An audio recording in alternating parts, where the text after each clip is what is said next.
অনেক তো বিফ বিরিয়ানি খেয়েছেন, মাটন বিরিয়ানির জন্য লাইন ধরেছেন, তবে আজকে আপনাদেরকে দেখাবো ছোলার বিরিয়ানি। এখন আমরা আছি মতিঝিলে, আর আজকে আমরা এখানে আসছি এখানকার ফেমাস ছোলার বিরিয়ানি খাওয়ার জন্য। এই বৃষ্টির দিনে আপনার বেচা কেনা কেমন? বেচা কিনা আলাদা মতো আমার সবসময় একরকমই হয়, ভালো হয় আলহামদুলিল্লাহ। বৃষ্টির দিনে তো গরম গরম জিনিস খাইতে আরো বেশি মজা লাগে। প্রথমে একটু আপনার এই লোকেশনটা যদি একটু বলে দিতেন। দৈনিক বাংলার মোড় পেট্রোল পাম্পের অপর সাইডে। ওই পাশে একটা পেট্রোল পাম্প আছে, তার অপোজিটে ঠিক আইএফআইসি ব্যাংকের একটা বড় বোর্ড দেখবেন, তার নিচেই হচ্ছে মামার এই ছোলার বিরিয়ানি। মামা এই ছোলার বিরিয়ানি এখানে কত বছর যাবত করতেছে? এখানে আমি আছি 39 বছর ধরে। বিরিয়ানিটা করার আসলে আইডিয়াটা কোথা থেকে আসলো, বা এটা বিরিয়ানি কেন? আমি একদিন বুটবিতে স্টেডিয়াম দিয়ে যাইবার লাগছি, তো স্টেডিয়ামে ওয়াজ হইতে আছে, ওখানে দেখি একটা ঝোলালা বুট ব্যস্ত আছে। আমি বলতে আছি যে এই বুটটা আমি বানাবো। ওইখান থেকে মানে আমার বুটটা নলেজে আসছিল, ওর পরে তো আমি চেষ্টা করতে করতে আমার বুটটা হয়ে গেছে। মামা যদি ক্যামেরাটাকে যদি একটু ঘুরাই তাহলে দেখতে পারবো চাচার এখানে কিন্তু দোকান খোলা থেকে শুরু করে সব সময় মোটামুটি কাস্টমারের একটা বেশ ভালো একটা জমজমাট থাকে। আপনাদের এখানে কি কি আইটেম আছে এখন? আমার এখানে আছে হলো মুরগি আর ডিম আর বুট বিরিয়ানি। খালি বুট বিরিয়ানি হলো 20 টাকা 30 টাকা। 20 টাকা 30 টাকা। ডিম দিয়ে কত? ডিম দিয়ে হলো 40 টাকা 50 টাকা। মুরগি দিয়ে একটা আছে 90 টাকা, একটা আছে 120 টাকা। একটা হচ্ছে 90 টাকা, এটা 90 টাকা কোনটা 120 টাকা কোনটা? এগুলো সবই 90 টাকা, এটা আছে 120 টাকা। এই লেগ পিসটা দিয়ে আমাদেরকে একটা বিরিয়ানি দিন। আসসালামু আলাইকুম আঙ্কেল। ওয়ালাইকুম আসসালাম। ছোলার বিরিয়ানি নিয়েছেন নাকি আর কিছু অ্যাডজাস্ট করে নিয়েছেন? ছোলার বিরিয়ানি শুধু। এবং আপনি এখানে কতদিন যাবত খাচ্ছেন? আমি প্রায় 4-5 বছর যাবত খাই। এদিকে মাঝে মাঝে মতিঝিলে আসি, তো আসলে এটা খাই আমি। খুব ভালো, খুব কোয়ালিটি ভালো এবং পরিষ্কার পরিচ্ছন্ন, খুব ভালো, এটাদের ব্যবস্থাপনা খুব ভালো। ভিডিও দেখে যদি এখানে কেউ খেতে আসতে চায় তাদের উদ্দেশ্যে অবশ্যই আসবেন। যদি কেউ কখনো সময় পান বা কোনো কাজে এদিকে আসেন, অবশ্যই এখানে একবার আসবেন, একবার টেস্ট করে দেখবেন, বারবারই খাইতে মন চাই। ছোলার বিরিয়ানিটা নিয়ে নিছি, এই হচ্ছে ছোলার বিরিয়ানি, আর সাথে হচ্ছে চিকেন লেগ পিস সহ হচ্ছে ছোলার বিরিয়ানিটা হচ্ছে 90 টাকা। যদি ছোলার বিরিয়ানিটা কি দেখাই, মোটামুটি কোয়ান্টিটিতে হচ্ছে ছোলা আছে বেশ মশলাদার, এবং উপরে হচ্ছে সালাদ আর হচ্ছে এই যে পেঁয়াজের বেরেস্তা দেয়া, আর হচ্ছে টক দিয়ে মিক্স করা। বিসমিল্লাহ করবো।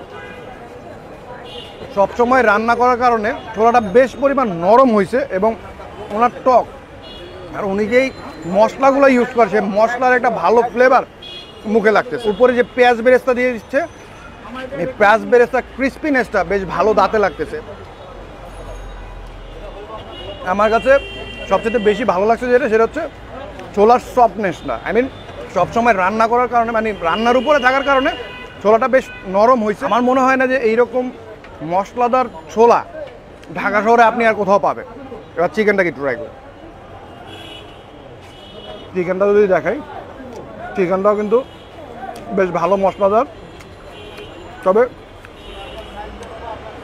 চিকেনটা স্পেশালি কিছু না। আমাদের এখানে চিকেন পাওয়া যায়, ডিম পাওয়া যায়, এবং সেটা প্রাইস তো আপনারা ক্যামেরায় শুনলেনই। তো ছোলা ছাড়া বাকি যে ডিম, চিকেন, এইটার ব্যাপারে আমি বলবো হচ্ছে এটা আপনার অ্যাজ ইউজুয়াল পার্সোনাল বিষয়, আপনি নিতে পারেন আপনার যদি ভালো লেগে থাকে। তবে মতিঝিল আসলে আমি বলবো ছোলার বিরিয়ানিটা মাস্ট ট্রাই একটা আইটেম। তবে এই মাস্ট ট্রাই বলতে যে হচ্ছে ঢাকার অনেক জায়গা থেকে, দূর দূরান্ত থেকে আপনি মাস্ট এসে খাইতে হবে তা না। যদি কোনো কাজে মতিঝিল আসেন বা আশেপাশে থাকেন, তাহলে এক প্লেট আপনি ট্রাই করতে পারেন। তো যাই হোক, ছোলাটা খাওয়া শেষ করি, দেন আবার ক্যামেরায় ফিরতেছি। তো আমাদের খাওয়া দাওয়া শেষ, আর খাওয়া দাওয়া শেষ করে মামার সাথে আরেকটু কথা বলবো। মামা, সবাই তো বিফ বিরিয়ানি বেচে, মাটন বিরিয়ানি বেচে, এই ছোলার বিরিয়ানি বিক্রি করার আইডিয়াটা আপনার কাছে কোথা থেকে আসলো? ছোলার বিরিয়ানিটা এই জিনিসটা হলো মশলা দিয়ে বানাইলে, এটা মশলাটা হলো আমার নিজের রেসিপি। এটা দিয়ে বানাইলে বিরিয়ানির কেনা না হয়, তাহলে সবাই কয় এটা বুট বিরিয়ানি, আমিও কই বুট বিরিয়ানি। মানে হচ্ছে আপনার আগে মানুষের নাম দেওয়া হচ্ছে বুটের বিরিয়ানি। হ্যাঁ, বুটের বিরিয়ানি। বুটের সাথে কি কি মশলা দেয় আপনারা কি বলা যায় নাকি? মামা, বুটের সাথে কি কি দেয় সেটা আমি বলুম না। কেন বলুম না, আমি মনে করেন এই 40 বছর ধরে এই বুটলে সাধনা করছি, বুঝছেন। এটা তো আমি মামা বলা সম্ভব না। আমার একটা সিক্রেট রেসিপি আছে, সিক্রেট মশলা, যে সিক্রেট মশলাটার জন্যই ছোলাটা এতটা মজা হয় না। আমি আজকে আপনার এই ছোলাটা খেয়ে বলতে পারি যে আশেপাশে আরও 10টা জায়গা থেকে আমার কাছে পার্সোনালি বেশ ভালো লাগছে।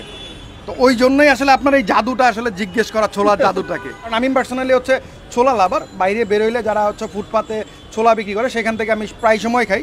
তবে সেইখান থেকে মামার এই ছোলাটা আসলে বেশ অন্যরকম লাগছে, বেশ মশলাদার লাগছে। তো যারা মশলাদার কিছু খাবার হচ্ছে কী করেন, আর হ্যাঁ, যারা হচ্ছে কি না হচ্ছে এই ডায়েটিং ফলো করতেছেন, অফিসে আসার পরেও নিজের ডায়েট নিয়ে চিন্তিত, তারা হচ্ছে মতিঝিল এরিয়াতে মামার ছোলার বিরিয়ানিটা ট্রাই করতে পারে। আসসালামু আলাইকুম ভাইজান। ওয়ালাইকুম আসসালাম। ভাই তো দেখছি ছোলার বিরিয়ানি খাচ্ছেন, আপনি কি শুধু বিরিয়ানিটা নিছেন না আর অন্য কিছু নিয়েছিলেন? না ভাই, শুধু বিরিয়ানিটাই নিচ্ছি। আপনি এখানে মোটামুটি কতদিন যাবত খাচ্ছেন? আমি 10 বছর খাই রানিং। 10 বছর যাবত এখানে খাচ্ছেন? জি। তো এইখানকার টেস্টটা কেমন একটু যদি আমাদের ক্যামেরা যারা আছে তাদের উদ্দেশ্যে যদি একটু বলতেন। ভাই এটা টেস্টটা অমাইক ভাই, বলার কোনো ভাষা নেই। যা এরকম বোটে দিতে কোনো জায়গায় দেখি নাই। এখানে ভাই অনেক দূর দূরান্ত থেকে আসে, কেউ আপনার খিলক্ষেত থেকে আসে, এয়ারপোর্ট থেকে আসে, অনেক দূর দূরান্ত থেকে আসে খেতে ভাই। আমি যেমন বাচ্চা ফার্ম কেটে এখানে খেতে আসি। মানে মতিঝিলে কি কোনো কাজে আসছিলেন না হ্যাঁ। এমনিতে খাওয়ার উদ্দেশ্যেই আসছেন? না, কাজে আসি আর রেগুলারই খাই ভাই, রেগুলারই। ঠিক আছে ভাই, ধন্যবাদ। আজকের ভিডিওটা এই পর্যন্তই, দেখা হবে নতুন ভিডিও। ততক্ষণ পর্যন্ত ভালো থাকবেন, সুস্থ থাকবেন। আসসালাম।